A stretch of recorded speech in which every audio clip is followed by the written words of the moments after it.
ஸ்ரீமதே ராமானுஜாய நமக. திருவல்லிக்கேணியம்மாள் வார்த்தை 73. திருவல்லிக்கேணி பெண்பிள்ளை ரகசியம் 73. தாய் விழி ஆகாது என்றேனோ பட்டரைப் போலே. தாய் விழி ஆகாது என்றேனோ பட்டரைப் போலே. பராசர பட்டர் உங்க எல்லாருக்குமே இப்ப தெரிஞ்சிருக்கும். கிட்டத்தட்ட 72 வார்த்தைகள் பார்த்துட்டோம். பராசர பட்டர் என்பவர் ஸ்ரீ கூரத்தாழ்வான் ஆண்டாளம்மாளுக்கு பிள்ளையாக இருந்தவர். முதல் பிள்ளை, பெரிய பிள்ளையா இருந்தவர். சின்னவர் வேதவியாச பட்டர் அப்படின்னு கேள்விப்பட்டோம். ஸ்ரீ பராசர பட்டாரியா ஸ்ரீரங்கேச புரோஹிதா ஸ்ரீவத்சாங்க சுதஸ்ரீமான் ஸ்ரேயசே மேஸ்து பூயசே என்பது அவருக்கான தனியன். சரி, தாய் விழி ஆகாது என்றேனோ பட்டரைப் போலே. இப்ப 2 கேள்வி. பட்டர் யாரை பார்த்து தாய் விழி ஆகாது அப்படின்னு சொன்னார்? சரி, அந்த தாய் என்பது யார்? அவருடைய தாயான ஆண்டாளம்மாளா, இல்லை வேற யாரையாவது தாய் அப்படின்னு சொல்லியிருக்காரா? அதை இப்பொழுது சிறிது நேரம் பார்ப்போம். பராசர பட்டருக்கு தாய் தந்தையர் அப்படின்னு சொன்னா கூரத்தாழ்வானும் ஆண்டாளம்மாளும் தான். ஆனால் அவரை பெரிய பிராட்டியார் ஸ்ரீரங்கநாச்சியாருக்கு ஸ்வீகாரம், அதாவது தத்து பிள்ளையாக, இந்த பிள்ளை உங்களுடையது அப்படின்னு ஸ்வீகார புத்திரன்னு சொல்லுவோம் இல்லையா, தத்து பிள்ளை. அப்படி தத்து பிள்ளையாக இந்த பராசர பட்டரை பெரிய பிராட்டியாருக்கு பிள்ளையாக கொடுத்து விட்டார். யார் யார் சுவாமி கொடுத்ததுன்னா சுவாமி எம்பெருமானார் ராமானுசர். இது எங்கு சொல்லப்படுகிறது இந்த சரித்திரம் என்று கேட்டால், நம்மாழ்வாருடைய 4 பிரபந்தங்களுக்குள்ளே ஒரு பிரபந்தம் திருவாசிரியம் என்று பெயர். திருவிருத்தம், திருவாசிரியம், பெரிய திருவந்தாதி, திருவாய்மொழி 4 பிரபந்தம்னு தெரியும். அதிலே திருவிருத்தம் என்பது ஆழ்வார் இந்த ஊர்ல இருக்க மாட்டேன், இந்த பூலோக சம்பந்தம் வேண்டாம், சரீர சம்பந்தம் வேண்டாம், இது ரொம்ப தாழ்ந்தது அப்படின்னு விரக்தியில இந்த சம்சாரம் வேண்டாம்னு பாடின பாடல்கள். ஆனா ஆழ்வார அனுப்பினது பெருமாள் நமக்கெல்லாம் உபதேசம் பண்றதுக்காக அல்லவா? அதனால தன்னுடைய அழகை காட்டுவோம், தன்னுடைய அழகான அழகு வடிவழகை காட்டி இவரை கொஞ்சம் தரித்திருக்க செய்வோம், சமாதானப்படுத்துவோம் என்று பகவான் தன்னுடைய அழகையெல்லாம் காட்ட, அப்பொழுதுதான் திரு ஆசிரியம் என்ற அழகான ஆசிரியப்பா இந்த பிரபந்தம் உருவாயிற்று. அந்த பிரபந்தத்திலே முதல் பாடல், அது பெரிய வரி வரியா போகும். செக்கர்மா முகிலுடுத்து மிக்க செஞ்சுடர் பரிதி சூடி அஞ்சுடர் மதியம் பூண்டு பலசுடர் புனைந்த பவளச் செவ்வாய் திகழ் பசும் சோதி மரகத குன்றம் கடலோன் கைம்மிசை கண் வளர்வது போல் பீதகவாடை முடிபூன் முதலா மேதகு பல்கல நனிந்து சோதி வாயவும் கண்ணவும் சிவப்ப மீதிட்டு பச்சை மேனி மிகப் பகைப்ப நச்சுவினை கவர்தலை அரவின் அமளி ஏறி எரிகடல் நடுவுள் அரிதுயில் அமர்ந்து சிவன் அயன் இந்திரன் இவர் முதலனை தோர் தெய்வக் குழாங்கள் கைதொழக் கிடந்த தாமரை உந்தி தனிப்பெரு நாயக மூவுலகலந்த சேவடியோயே அப்படிங்கிறது பாடல். இதிலே முதலிலே பகவான பார்க்கிறார். ஒரு பச்சை மரகத கல், ஒரு பெரிய பச்சை மரகத மலை, மலையாவே பெருமாளை உருவகப்படுத்தி பார்க்கிறார் ஆழ்வார். அதிலே என்னென்ன ஆடை தரிச்சிருக்கிறார் பகவான்? சிவந்ததான இந்த மேகம் இருக்கே, அதுதான் ஆடை. தலையில இருக்கக்கூடிய உயர்ந்த பரிதி அப்படின்னு சொல்லக்கூடிய கிரீடம் தான் சூரியன். அதே போல அழகியான சந்திரன், நட்சத்திரங்கள், இதெல்லாம் ஆபரணங்கள் அப்படின்னு சொல்லி இருக்கக்கூடிய ஒரு பச்சை மரகத மலை. அந்த மலை ஒரு கடல் அலைகள் வீசக்கூடிய இடத்துல கண் வளர்வது போல் அப்படியே பெருமாளை சொல்றார். அழகான பீதகவாடை அணிந்து கொண்டு, அழகான கிரீடம், அழகான ஆபரணங்களோடு பெருமாள் சேவை சாதிக்கிறார் அப்படின்னு சொல்லிக் கொண்டு வரும் பொழுது நச்சுவினை கவர்தலை அப்படின்னு சொல்றார். இந்த நச்சுவினை கவர்தலை என்ன, தீயவர்கள், எதிரிகள், யாரெல்லாம் நச்சுவினை அப்படின்னு சொன்னா எதிரிகள், தீயவர்களை அழிக்கக்கூடியவனை, கவரக்கூடியவனை அப்படிங்கிற அர்த்தத்துல வருகிறது. அப்ப அந்த இடத்துல வியாக்கியானத்துல எழுதும் போது பெரியவாச்சான் பிள்ளை ஒரு சரித்திரத்தை சொல்லுகிறார், ஒரு ஐதிஹ்யத்தை சொல்லுகிறார். ஆண்டாளுக்கு முந்துர ஒரு பிள்ளை உண்டாய் அவனை இழக்க அங்கனே செய்ய ஒண்ணாது இவன் ஜீவிக்க வேணும் என்று எம்பெருமானார் பெரிய பிராட்டியாருக்கு நீராட்டி மஞ்ச நீர் குடித்த பிள்ளையாய் வளர்க்க வேணும் என்று காட்டிக் கொடுத்தருளினாராயிற்று. அந்த வாசனையாலே பெரிய பிராட்டியார் மகன் என்றுதான் பட்டரை அனந்தாழ்வான் சொல்லுவது அப்படின்னு இந்த ஐதிஹ்யம் பெரியவாச்சான் பிள்ளை இந்த பாசுரத்துக்கு எழுதும்போது எழுதுறார். அப்படின்னா என்னது? இந்த ஐதிஹ்யத்தின்படி கூரத்தாழ்வானுக்கும் ஆண்டாளம்மையாருக்கும் முன்னமே ஒரு குழந்தை, இந்த பராசர பட்டருக்கும் வேதவியாச பட்டருக்கும் முன்னாடி ஒரு குழந்தை பிறந்து அந்த குழந்தை இறந்து விட்டது, அந்த குழந்தை ஜீவிக்கல.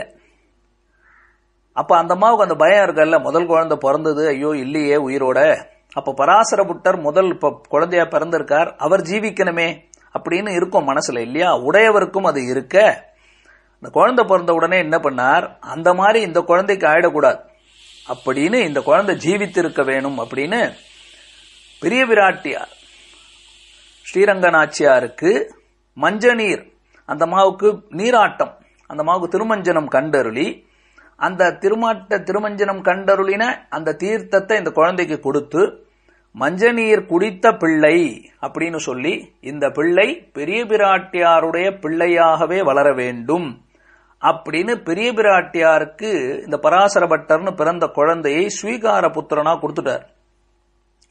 அதனாலதான் ராமானுஜருடைய இன்னொரு சிஷ்யரான அனந்தாழ்வான் பராசர பட்டரை எப்பவுமே பெரிய பிராட்டியார் மகன், பெரிய பிராட்டியார் மகன் அப்படின்னு சொல்லுவாராம்.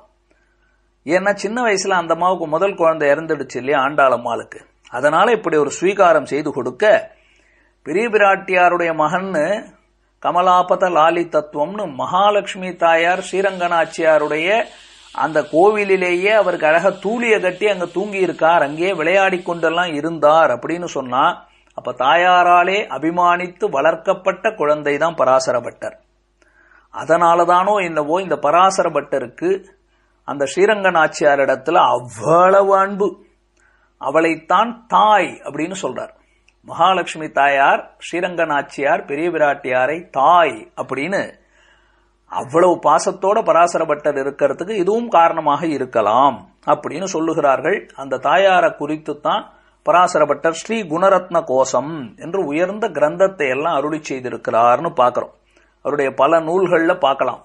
பகவான் இந்த உலகத்தை படைப்பதே பிராட்டியினுடைய புருவ அசைப்பு உயர்ந்து மேல போச்சுன்னா உயர்ந்தவர்களை படைக்கிறான், புருவம் கீழே இறங்கினா தாழ்ந்தவர்கள் படைக்கப்படுகிறார்கள். பிராட்டியினுடைய அவருடைய அந்த ஒரு ஆமோதனம் அப்படின்னா பார்த்து, ஆமா நல்லா பண்ணியிருக்கிறே, உலகத்தை படைச்சிருக்க அப்படிங்கிறதுக்காகவே உலகத்தை பகவான் படைக்கிறான் அப்படின்னு சொல்றாருன்னா அப்ப எவ்வளவு பெருமை. என் திருமகள் சேர் மார்வனே என்னும் என்னுடைய ஆவியே என்னும் அப்படின்னு பாசுர வியாக்கியானத்துல இதே மாதிரி கருத்து காட்டப்படுகிறது. ரங்கநாதரிடத்துல நேரடியா எனக்கு தொடர்பு இல்லை, என் திருமகள் சேர் மார்வனே என்னும் என்னுடைய ஆவியே என்னும் அப்படின்னு சேர்த்து சொல்லுவாங்கன்னு நம்ம படிக்கிறோம் இல்லையா? என்னுடைய பிராட்டிக்கு நீ கேள்வனானபடியாலே எனக்கு நீ பரமாத்மா, எனக்கு நீ ஆவி, எனக்கு ஆத்மா அப்படின்னு நான் கொள்ளுகிறேன்னு பராசர பட்டர் சொல்றார். நேரடியா உனக்கு எனக்கும் தொடர்பு இல்லை, எங்க அம்மாவுடைய சம்பந்தத்தினாலதான் எனக்கும் தொடர்புன்னு சொல்ற அளவுக்கு பிராட்டியாரோடு ரொம்ப சம்பந்தத்தோடு இருந்தவர் தான் பராசர பட்டர். பார்த்தாரு பெருமாள், இது என்னது, இவர் எப்படியாவது வசீகரப்படுத்தணும் அப்படிங்கிறதுக்காக இப்போவும் ஸ்ரீ வைகுண்ட ஏகாதசிக்கு முந்தின நாள் உற்சவத்திலே, அதுக்கு முந்தின தினம் பெருமாள் நாச்சியார் திருக்கோலம் சாத்திக்குவார். அழகா நாச்சியார் திருக்கோலம் அப்படின்னு ரங்கநாச்சியார் ஸ்ரீரங்கநாச்சியாருடைய ஆபரணங்கள், ஆடைகள், அந்த சபரி முடி இதெல்லாம் எடுத்துட்டு வந்து பெருமாள் சாத்திக்குவார். அன்னைக்கு ஒரு நாள் தன்னுடைய மனைவியினுடைய அனைத்தையும் கொண்டு வந்து இவர் சாத்திக் கொண்டு பெருமாள் மோகினி அலங்காரம்னு சொல்லுவாங்க. நாச்சியார் திருக்கோலம் என்பது இன்னும் நல்ல பரிபாஷையில பெரியவர்கள் சொல்லக்கூடிய வார்த்தை. அப்ப பெருமாள் இது போல நாச்சியார் திருக்கோலம் சாத்திக் கொண்டு இருக்கிறார். பராசர பட்டரை கூப்பிட்டு அனுப்பினார். இப்ப கூப்பிடும் வந்து வரை பராசர பட்டரை பார்க்கட்டும் கொஞ்சம் இந்த அழக. நானா அவருடைய அம்மாவா பார்த்துடலாம். அம்மான்னா யார்? இப்போ தாய் மகாலட்சுமி தாயார் ஸ்ரீரங்க நாச்சியார், அவளா நானா பார்த்துடுவோம் அப்படின்னு சொல்ல இப்ப போய் பராசர பட்டர் வந்தார். நம்பெருமாளை சேவிக்கிறார். நம்பெருமாள் சொல்றார், எப்படி சேவிச்சீரா பாரும் அப்படின்னார். ஒவ்வொன்னா ஒப்புமை பண்ணி பார்க்கிறார். இந்த பக்கம் ரங்கநாச்சியாரை வச்சுக்கிறார். இந்த பக்கம் நம்பெருமாள் இப்போ அழகான நாச்சியார் கோலத்துல இருக்கார். பெண் உடை அணிந்திருக்கார். ஒன்னொன்னா பார்த்துட்டு வர்றார். அழகுதான், ஆமா அழகாதான் இருக்கு, ஆமா அழகாதான் இருக்கு அப்படின்னு பாதத்துல இருந்து ஒன்னொன்னா சேவிச்சுக்கிட்டு வர்றார். பகவானுடைய திருக்கண்கள், அவனுடைய அழகான அந்த கண்களை பார்க்கலாம். அங்க வந்த உடனே பார்த்தா முகம் சுருங்கி போச்சு. அப்ப சொல்றார், எம் தாய் விழி ஆகாது. அதுதான் எம் பிராட்டியினுடைய பார்வை உமக்கு வராது. அந்த கடாட்ச பார்வை, கருணையே பொருந்திய பார்வை என்பது பிராட்டியினுடைய பார்வை. அது பெண்ணுடைய பார்வை, ஒரு தாயினுடைய பார்வை. ஒரு தாய் தன் குழந்தையை எப்படி பார்க்கும்? கருணையோட தான் பார்க்கும், கிருபையோட பார்க்கும், வாத்சல்யத்தோட பார்க்கும். அதுல எள்ளளவும் கோபம் இருக்காது. அதுவும் மகாலட்சுமி தாயார்னா கையில ஆயுதமே வைத்துக் கொள்ளாத ஒரு தெய்வம்னா மகாலட்சுமி தாயார் தான். கையில லீலா புஷ்பம்னு விளையாட்டுக்காக வச்சிருக்கிற தாமரை புஷ்பங்களை தான் தாயார் வச்சிருக்கிறார். எப்பவுமே கருணையோ புரிந்து கொண்டு அழகான மந்தகாச புன்னகையோடு ஒரு தாயை போல, மாதா அப்படின்னு சொல்லுமா போல, பெரிய பிராட்டியார் அம்மாவை போல ஒரு கருணையான பார்வை பார்க்கிறவளாச்சே. அந்த பார்வை உனக்கு வரலையே பெருமாளே. என்னதான் இருந்தாலும் உன்னுடைய பார்வை புருஷ பார்வை. திருப்பானாழ்வார் கரியவாகி புடைபறந்து மிளிர்ந்து செவ்வரியோடி நீண்டவ பெரியவாயகன்கள் அப்படின்னு பாடினார். கருணையும் கலந்திருக்கும். ஆனால் கருணை மட்டுமே இருக்கக்கூடிய பார்வை, கருணை கடாட்சம்னு சொன்னா அது மகாலட்சுமி தாயாரனுடைய அம்சமான ஸ்ரீரங்க நாச்சியார் பெரிய பிராட்டியாருக்கு உண்டு என்று சொல்லி கட்டாயமா உங்க ரெண்டு பேருக்கு ஒப்புமை பண்ணி பார்த்தா மீதி எல்லாத்திலையும் சமமா தான் இருக்கீர். திருவடியில போட்டிருக்க பாதத்துல இருக்க கொலுசுல இருந்து திருமுடியில இருக்கக்கூடிய கிரீடம் வரைக்கும் எல்லாம் தாயாரோட ஒத்து இருக்கட்டுமே. நீ அவளுடைய ஆபரணங்களை போட்டுக்கலாம், அவருடைய வஸ்திரத்தை போட்டுக்கலாம், தலை கவச்சங்கள் என்னென்னவோ போட்டுக்கலாம், எல்லாம் போட்டுக்கோ. ஆனால் உம்மால் பிராட்டி விழி விழிக்க ஒண்ணாது, தாய் விழி ஆகாது அப்படின்னு பராசர பட்டர், என் தாயை போல நீ வேஷம் போட்டு கொண்டாலும் என்னுடைய தாயினுடைய கருணை பொங்கி அந்த பார்வை உன்னால கொண்டு வர முடியாது அப்படின்னு தைரியமா நம்பெருமாளை பார்த்து ஸ்ரீ பராசர பட்டர் சொல்லி இருக்கிறார் என்றால், அந்த பிராட்டியினிடத்துல அந்த மகாலட்சுமி தாயாரான பெரிய பிராட்டியார் ஸ்ரீரங்கநாச்சியார் இடத்துல இந்த பராசர பட்டருக்கு எந்த அளவுக்கு அபிமானமும் ஆசையும் பிரீத்தியும் இருந்திருக்கும். அந்த மாதிரி தாயாரிடத்துல எனக்கு இன்னும் பிரீத்தியோ அதிமாத்திர பிராவண்யமோ வரவில்லையே என்றுதான் திருவல்லிக்கேணி அம்மாள் இந்த 73வது வார்த்தையிலே நினைக்கிறாள். 73வது வாக்கியம், தாய் விழி ஆகாது என்றேனோ பட்டரை போலே. அடுத்த வாக்கியம் 74வது வாக்கியம், தவறாதார் ஏது என்றேனோ பிராட்டியாரை போலே. தவறாதாரேதென்றேனோ பிராட்டியை போலே. யார்தான் தவறு செய்யாதவர்கள் அப்படின்னு பிராட்டின்னு ஒருத்தி கேட்டிருக்கா. யார் அந்த பிராட்டி, யாரை குறித்து சொல்லுகிறாள் என்று அடுத்த பதிவிலே அனுபவிப்போம். ஸ்ரீமதே ராமானுஜாய நமஹ.